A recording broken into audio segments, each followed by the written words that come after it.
Hi, everyone. So there are a few things that I want to cover in this, what is probably the final video for our class for this semester.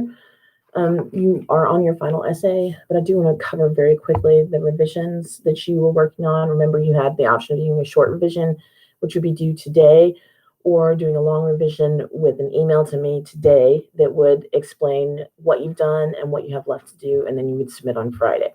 Both options are just fine, but I do want to remind you to submit in Blackboard and not to email me. You have unlimited submissions in Blackboard, so you can put it in that space. That's our receptacle for this. And it will notify me when it's been submitted. It will also notify me the time that it's submitted. It will notify me as to which submission it is, like which one is the newest one. So there's no confusion that way. So please make sure you're putting it in the correct space. As far as what I want to go over in this video, there are a couple of things. So we're on the final essay. This is a researched argument essay. You've already done one, but this one is a little bit lengthier. There are a minimum of 4 sources required for this, and it's 2,000 words in length. Remember, I gave you guys an extra credit option. It includes something called a research matrix. And I said, if you did a research matrix, and I'm giving you an automatic 10 points extra credit because it organizes your information a lot more effectively and stores that in one space, okay? I've given you 2 documents to support that. One is the research matrix itself and then an outline, okay? The research matrix will look like this. I'm gonna hold it up so you can see what it looks like, okay? In each of those boxes, you would just fill in with the information. I want you to type this, not to write it, okay? That means that when you go to write your essay, you can copy paste information. You won't have to type it a second time. You'll just go to this document, open it up, keep them open together side by side, and you'll put the information, transfer it as you go through, okay? It will help you organize a lot more effectively. But it asks for information such as the author and date. You'll need that for in-text citations. It's important that you have that. Remember, if you don't have an author, if it's just a title because it's just by an editor, then it's a shortened title for the in-text citation. You should have a 3-word main word sort of maximum for that. So it may be the stars and stripes would be a 3 main word title. Stars and stripes, stripes being the last main word in that, right? So that it's 4 words, but there's 3 main words in there, okay? Anyways, keep that in mind, shortened titles for the in-text citation. It asks you for the main point of the essay, the key evidence in the essay, the major discussion points, and then your evaluation of that, okay?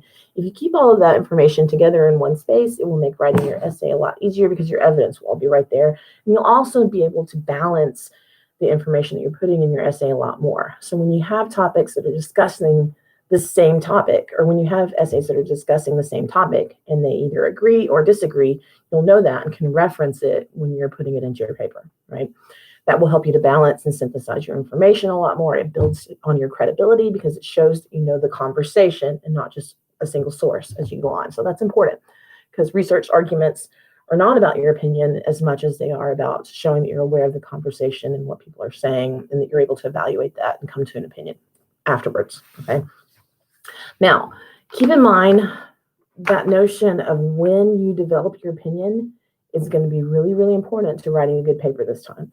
Saw lots of people that struggled with 2 things in the last essay. One of the main things that they struggled with was getting enough evidence to actually support their opinion. That's because it's hard to find sources that discuss what your exact opinion is in detail, right?